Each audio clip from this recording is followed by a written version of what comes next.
Hello, and welcome to this presentation of the IP showcase at NAB2024 about routing. A presentation of the Networking 101 series that I started at AES/NAB New York in 2022. I have addressed IP addressing, choosing your IP right. I have addressed quality of service last year, and let's talk about routing. This presentation could also be titled Level Up, because the whole base of this presentation is going from layer 2 to layer 3, and proving you that if you are not yet using layer 2 and layer 3, you have much to gain in going to the IP world, to the routing of IP. So who am I? I am Nicolas Sturmel. I am a consultant and a trainer at NSI Square Consulting. I'm also a signal technologist at Directorat GmbH. I am active in the AE67 and 2110 ecosystem since the beginning, mainly focusing on audio and networking. But of course, everything what I will tell you today will be usable for video, of course. First, a disclaimer, because obviously I am not a network engineer. I am trying to fill the gap between AV and IT by distilling IT knowledge to the AV community. This presentation is not a Cisco presentation. This is not a training, and this is not a blueprint for you to implement as is on your network. But of course, I am more than happy if this presentation gives you the envy to experiment. So let's try with the OSI model. And the OSI model is the 7-layer model that is used on the network, but not only the network. But for the sake of this IP showcase presentation, we will focus on the network, obviously, and especially on the layers 2, 3, and 4. Being on the layer 2 means that you are on the LAN level. You are on a level where you are expected to be able to discuss directly to the devices on the same LAN, while being on the layer 3 means you are on the level where you are expected to be able to discuss on the same internet. And you see, internetworking, which is internet. This is layer 3. Layer 4 is when you have a connection between two devices, one-to-one, then you are able to go into layer 4.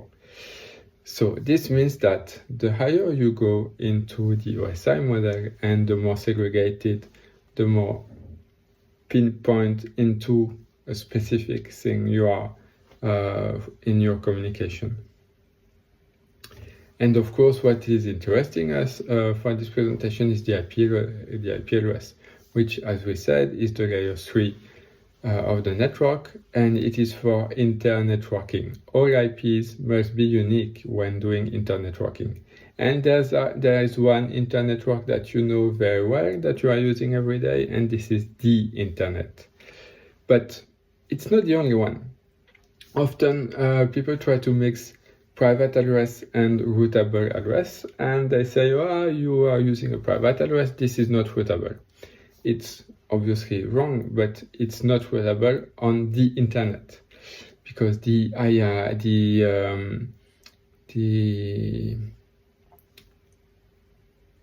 organization responsible for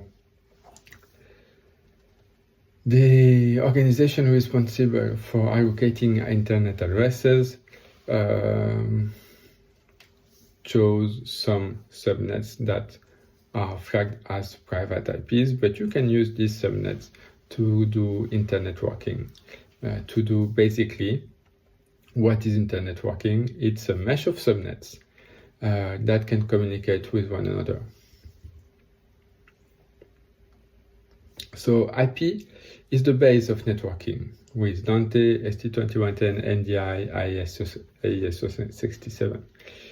You name it, when it's over IP, it's using the IP and it's using those concepts of subnets and whatnot. But some protocols are easier to use within a subnet than others.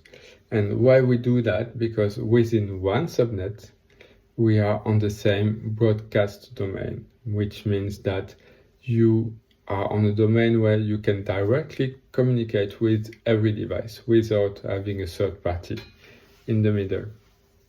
This means that you can take advantages of a lot of different protocols, like discovery, or you can have the luxury of not caring about the IP address, and this can lead to using automatic IP address like it is customary on Dante network.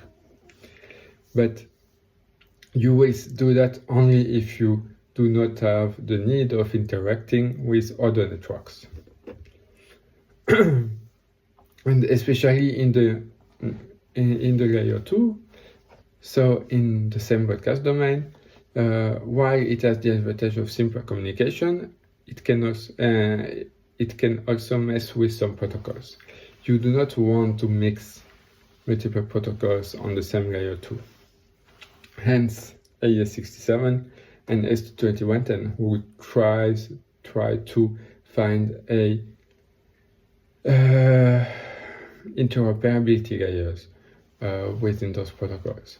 So, for instance, Dante needs a layer 2 network if you are not using DDM, and it uses PTPv1, and PTPv1 does not mix well with PTPv2. So, if you are using ST2110 and AES67 and Dante, and you are having troubles of having them coexist on the same network, what will you do? You will do VLANs. And doing VLANs is like staying on your own silo. So if I'm the video, I cannot connect directly to another device. I cannot directly connect to corporate IT, except if I have a layer, which is the inter-VLAN layer. And this inter-VLAN layer is allowing me to communicate to other devices at this layer. And what is this layer 2? This inter-VLAN communication layer? It's layer 3, it's the IP layer. The extreme case of subnets is what we find in many ST2110 installations. In big broadcast venues, it's the all layer 3, each device being in its own subnet. This has the advantage of ultra segmentation. You can have full PTP control. You can decide, okay, each device is connected to a switch and its switch port is forced as a master. So the device can never act as a master. You have no side effect. Layer 2 is blocked at the switch port, no MDNS traffic, no address resolution protocol, no spoofing, nothing. But of course, it's a rigid infrastructure. This only works when you know your installation and you want it to be always the same. Yet, this is the classical ST2110 blueprint, because right now ST2110 is mainly used in big broadcast. But let's go to layer 3 and let's see how routing is working. So, first, let's look at subnet and gateway. In every device connected to the network, you do your IP configuration by giving it an IP address, the subnet mask, often simplified as a single number, which is / this number, which is meaning CIDR for short of the subnet mask. and you have the gateway address.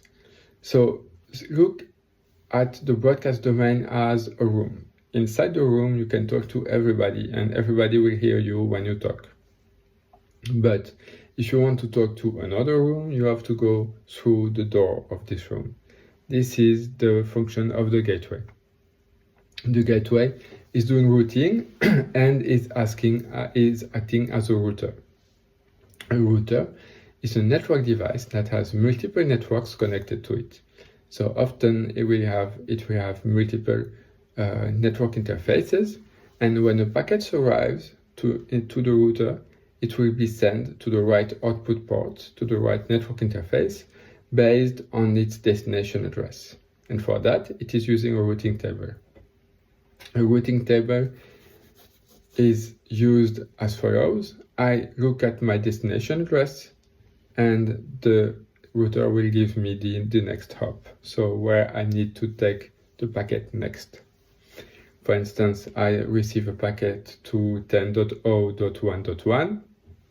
Inside my routing table, I see the next stop is local. Yes, okay. The router is directly connected to this network. I just have to go put the packet out to ETH0. But if my destination is 192.168.1.7, this is not a network that the router is connected directly to, but the router is aware that there's a next hop, that in the device that is reachable through the address 10.0.0.5, within this device, you will be able to find a route to this network. Not necessarily directly this network, but a route to the next one. So figure out the following. You want to go from Las Vegas to New York, but without any map. You will ask your way.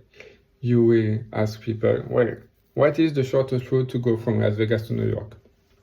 And someone will tell you, first, you will have to go to Salt Lake City. Okay, so I go to Salt Lake City, and then in Salt Lake City, I ask my road again. I ask my route, where is the shortest route to, etc. And by multiple hops, you will go to your final destination. So this is exactly the way a router is done, and every device has a routing table, including a simple Windows. As you can see here, this is the routing table of my Windows. And when zooming to this routing tables, you can see that there is a gateway. There is a gateway 192.168.1.245, and every packet has to go to this gateway. Every packet, not necessarily.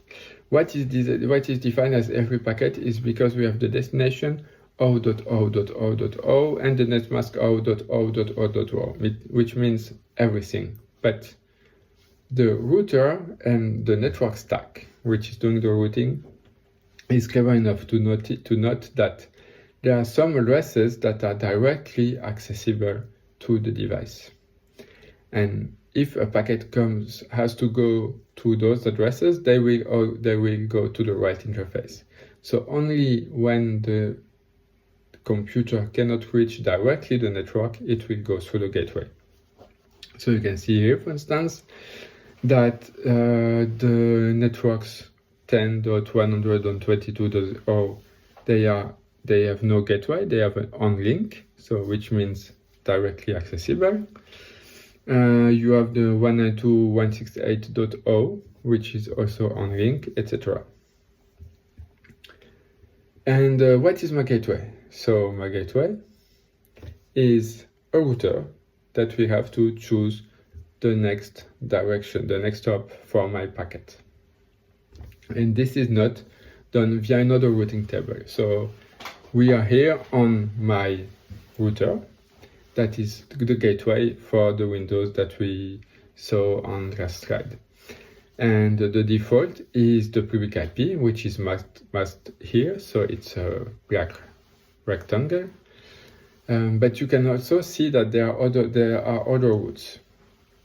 So for instance, 10.8.0.0 is directly accessible to this from this network, and 10.200.22.2 is not directly accessible to this router, but it is done via 192.168.1.104, meaning that if I send a packet from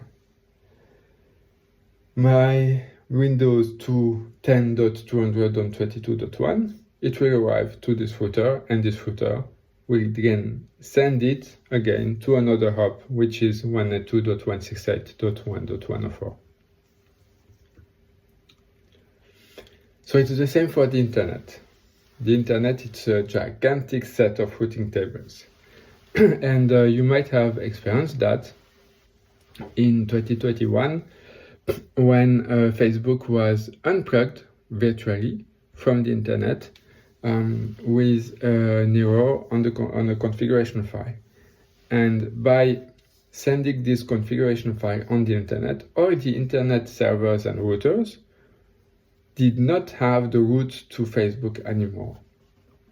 And this led to what you can see on the right of the screen. Progressively, in the span of multiple hours, every router that had a route to go to the Facebook server just forgot the route because it was not refreshed correctly, and eventually led to Facebook being disconnected from the rest of the internet.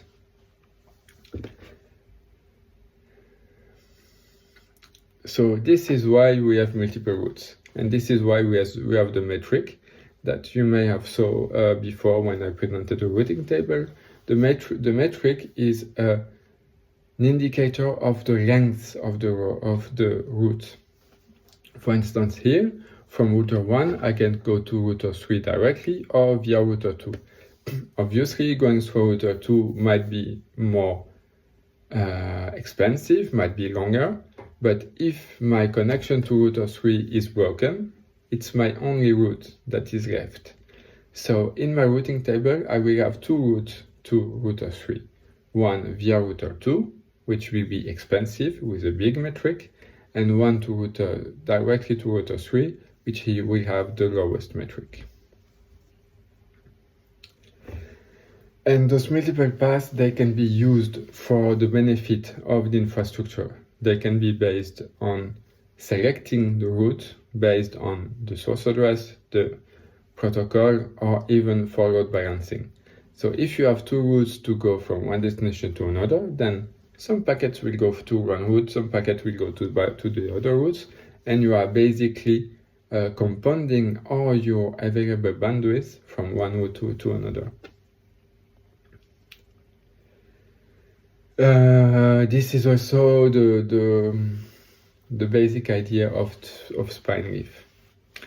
It's a typical big network infrastructure architecture, spine leaf, which is used a lot in ST2110 infrastructures, especially for ST2022-7, which is redundancy, and which is multipath seamless transition. So how you do that is that every leaf is connected to each spine, and at each leaf you have one or multiple subnets that are local to this leaf, meaning that when a device on one leaf wants to talk to a device on another leaf, it has to go through layer 3 and to go through the spine, and there are many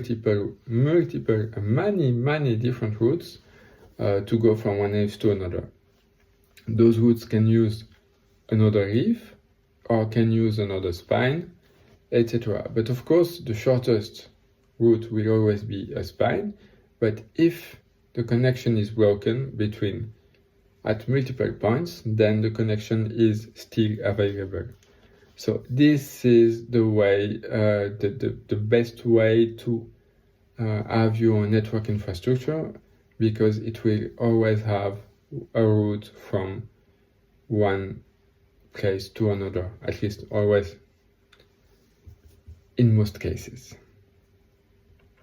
Okay, so pros and cons. What what's the point of all of this? Well, you may have understood the layer 3 infrastructure is safer. It allows multiple communications and better segmentation. You have simpler devices because they only need one IP address instead of multiple IP address if you have multiple VLANs connected directly to the device. And you can also have rules because a router is often a firewall as well. So you can limit access from one VLAN to another to some devices, for instance.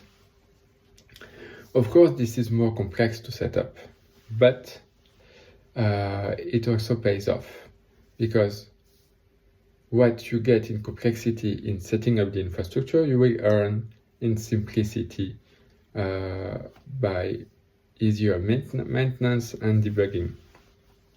Basically, those are traps that you force yourself to fall into if you are not doing the right thing. You are not using the right IP address, well, you will not be able to communicate to another device.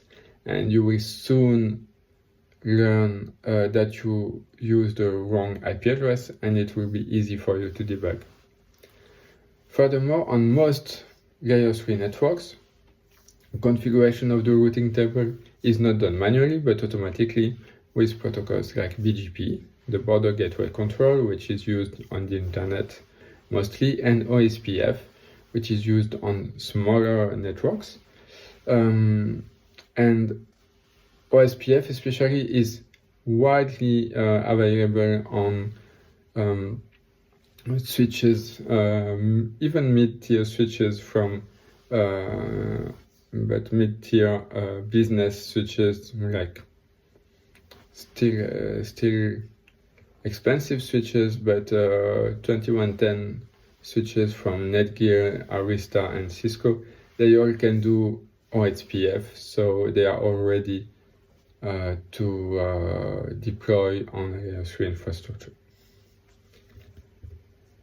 That being said, thank you for viewing this presentation, and sorry for not attending NAB show this year. If you have any questions, feel free to send me an email at one of those two addresses that are on the screen. Thank you.